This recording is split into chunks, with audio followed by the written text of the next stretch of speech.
So you take this group of people, and they graduate school, and they get a job, and they're thrust into the real world, and in an instant, they find out they're not special, their moms can't get them a promotion, that you get nothing for coming in last, and by the way, you can't just have it because you want it, right? And in an instant, their entire self-image is shattered. And so you have an entire generation that's growing up with lower self-esteem than previous generations. You may recognize him from a video that we did together that literally broke the internet, where he answers the now infamous millennials question. I have yet to give a speech or have a meeting where somebody doesn't ask me the millennial question. What's the millennial question? Apparently, millennials as a generation, which is a group of people who were born approximately 1984 and after, are tough to manage. And they're accused of being entitled and narcissistic, self-interested, unfocused, lazy. But entitled is the big one. And because they confound leadership so much, what's happening is leaders are asking the millennials, what do you want? And millennials are saying, we want to work in a place with purpose, love that. We want to make an impact, whatever that means. We want free food and beanbags. And so somebody articulates some sort of purpose, there's lots of free food and there's beanbags, and yet for some reason they're still not happy. And that's because they're missing, there's a missing piece. What I've learned is that I can break it down into 4 pieces, right? There are four things, 4 characteristics. One is parenting, the other one is technology, the third is impatience, and the fourth is environment. The generation that we call the millennials, too many of them grew up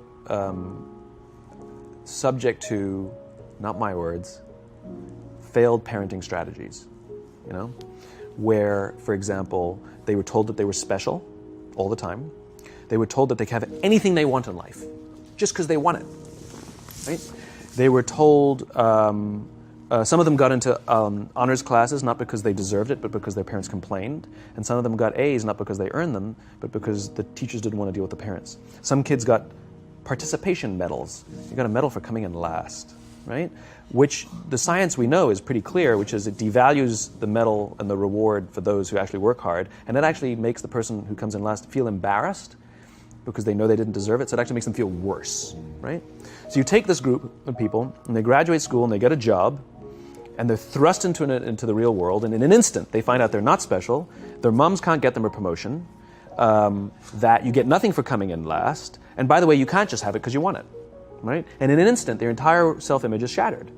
And so you have an entire generation that's growing up with lower self-esteem than previous generations. The other problem, to compound it, is we're growing up in a Facebook, Instagram world. In other words, we're good at putting filters on things. We're good at showing people that life is amazing even though I'm depressed, right? And so everybody sounds tough, and everybody sounds like they got it all figured out. And the reality is there's very little toughness, and most people don't have it figured out. And so when the more senior people say, well, what should we do? They sound like, this is what you got to do. And they have no clue, right? So you have an entire generation growing up with lower self-esteem than previous generations, right? Through no fault of their own. Right? They were dealt a bad hand, right? Now let's add in technology. We know that engagement with social media and our cell phones releases a chemical called dopamine. That's why when you get a text, it feels good, right? So we've all had it where you're feeling a little bit down or feeling a bit lonely, and so you send out 10 texts to 10 friends, hi, because it feels good when you get a response, right? Right? It's why we count the likes. It's why we go back 10 times to see if my Instagram is growing slower. Did I do something wrong? Do they not like me anymore? Right? The trauma for young kids to be unfriended, right? Because we know when you get a hit of dopamine, which feels good. It's why we like it. It's why we keep going back to it. Dopamine is the exact same chemical that makes us feel good when we smoke, when we drink, and when we gamble. In other words, it's highly, highly addictive, right? We have age restrictions on smoking, gambling, and alcohol, and we have no age restrictions on social media and cell phones, which is the equivalent of opening up the liquor cabinet and saying to our teenagers, hey, by the way, this adolescence thing, if it gets you down, But that's basically what's happening. That's basically what's happening, right? That's basically what happened. You have an entire generation that has access to an addictive, numbing chemical called dopamine through social media and cell phones as they're going through the high stress of adolescence. Why is this important? Almost every alcoholic discovered alcohol when they were teenagers. When we're very, very young, the only approval we need is the approval of our parents. And as we go through adolescence, we make this transition where we now need the approval of our peers. Very frustrating for our parents, very important for us. It allows us to acculturate outside of our immediate families into the broader tribe, right? It's a highly, highly stressful and anxious period of our lives, and we're supposed to learn to rely on our friends. Some people, quite by accident, discover alcohol and numbing effects of dopamine to help them cope with the stresses and anxieties of adolescence. Unfortunately, that becomes hardwired in their brains, and for the rest of their lives, when they suffer significant stress, they will not turn to a person, they will turn to the bottle. Social stress, financial stress, career stress, that's pretty much the primary reasons why an alcoholic drinks, right? What's happening is because we're allowing unfettered access to these dopamine-producing devices and media, basically it's becoming hardwired, and what we're seeing is as they grow older, too many kids don't know how to form deep, meaningful relationships. Their words, not mine. They will admit that many of their friendships are superficial. They will admit that their friends, that they don't count on their friends, they don't rely on their friends, they have fun with their friends, but they also know that their friends will cancel on them if something better comes along. Deep, meaningful relationships are not there because they never practice the skill set, and worse, they don't have the coping mechanisms to deal with stress. So when significant stress starts to show up in their lives, they're not turning to a person, they're turning to a device, they're turning to social media, they're turning to these things which offer temporary relief. We know, the science is clear, we know that people who spend more time on Facebook suffer higher rates of depression than people who spend less time on Facebook, right? These things balanced. Alcohol is not bad, too much alcohol is bad. Gambling is fun, too much gambling is dangerous, right? There's nothing wrong with social media and cell phones. It's the imbalance, right? If you're sitting at dinner with your friends and you're texting somebody who's not there, that's a problem. That's an addiction. If you're sitting in a meeting with people you're supposed to be listening to and speaking, and you put your phone on the table, face up or face down, I don't care, that sends a subconscious message to the room that you're just not that important to me right now, right? That's what happens. And the fact that you cannot put it away is because you are addicted, right? If you wake up and you check your phone before you say good morning to your girlfriend, boyfriend, or spouse, you have an addiction. And like all addiction, in time, it'll destroy relationships, it'll cost time, and it'll cost money, and it'll make your life worse, right? So you have a generation growing up with lower self-esteem that doesn't have the coping mechanisms to deal with stress, right? Now you add in the sense of impatience, right? They've grown up in a world of instant gratification. You want to buy something, you go on Amazon, it arrives the next day. You want to watch a movie? Log on and watch a movie. You don't check movie times. You want to watch a TV show? Binge. You don't even have to wait week to week to week, right? I know people who skip seasons just so they can binge at the end of the season, right? Instant gratification. You want to go on a date? You don't even have to learn how to be like, hey.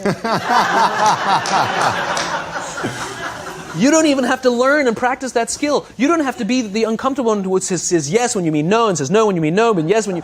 You don't have to swipe right. Bang, I'm a stud. Right?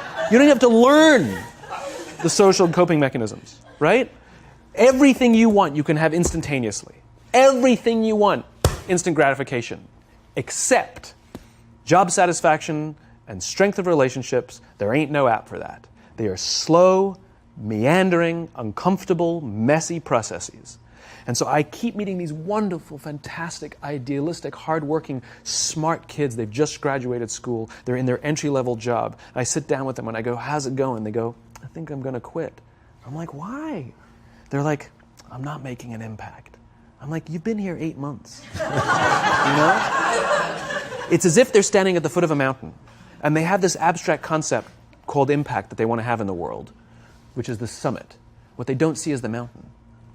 I don't care if you go up the mountain quickly or slowly, but there's still a mountain.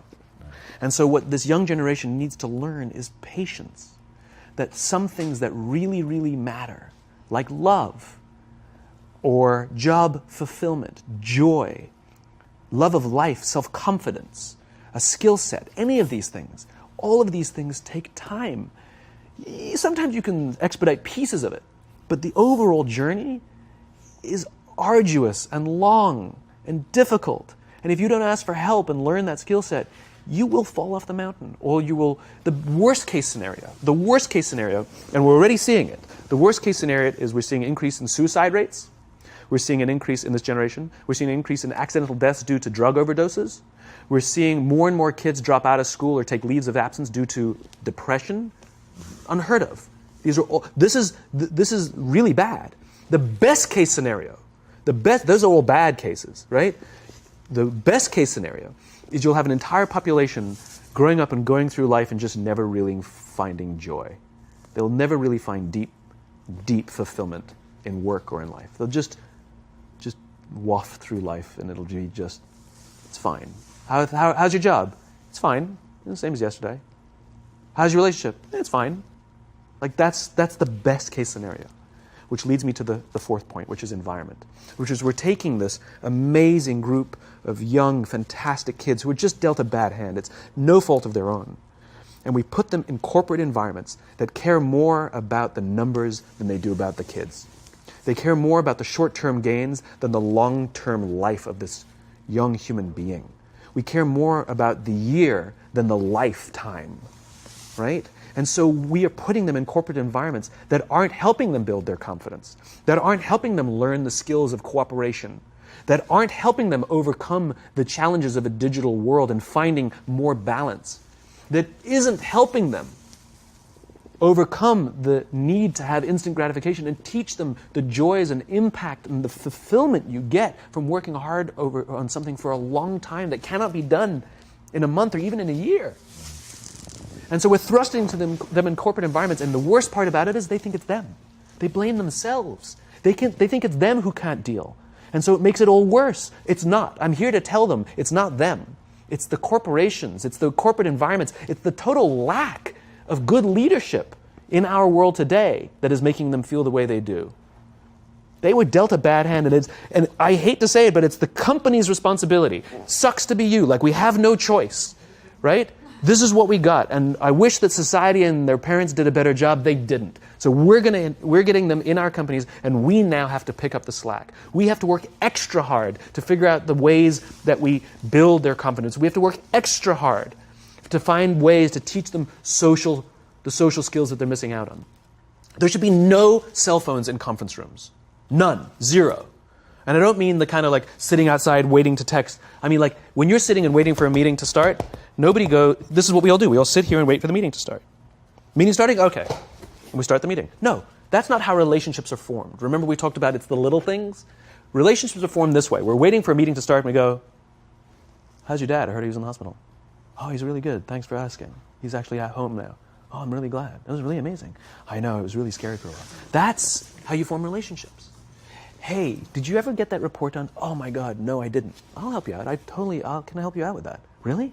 That's how trust forms. Trust doesn't form at an event in a day. Even bad times don't form trust immediately. It's the slow, steady consistency. And we have to create mechanisms where we allow for those little innocuous interactions to happen. But when we allow cell phones in conference rooms, we just, okay, have the meeting. And then my favorite is like when there's a cell phone there and you go like this, you go.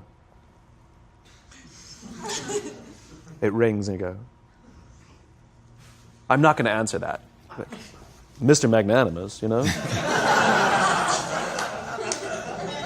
When you're out for dinner with your friends, like I do this with my friends. When we're going out for dinner and we're leaving together, we'll leave our cell phones at home. Who are we calling? Maybe one of us will bring a phone in case we need to call an Uber or take a picture of our meal. That goes without saying. Come on. I'm an idealist, but I'm not insane. You know? Not a heathen. I mean, it looked really good. We'll take one phone. And so it's like an alcoholic. The reason you take the alcohol out of the house is because we cannot trust our willpower. We're just not strong enough. But when you remove the temptation, it actually makes it a lot easier. And so when you just say, don't check your phone, people literally will go like this. And somebody will go to the bathroom, and what's the first thing we do? Grab the phone. Because I wouldn't want to look around the restaurant for a minute and a half, you know? But if you don't have the phone, you just kind of enjoy the world. And that's where ideas happen. The constant engagement is not where you have innovation and ideas. Ideas happen when our minds wander and we go, and you see something, I bet they could do that.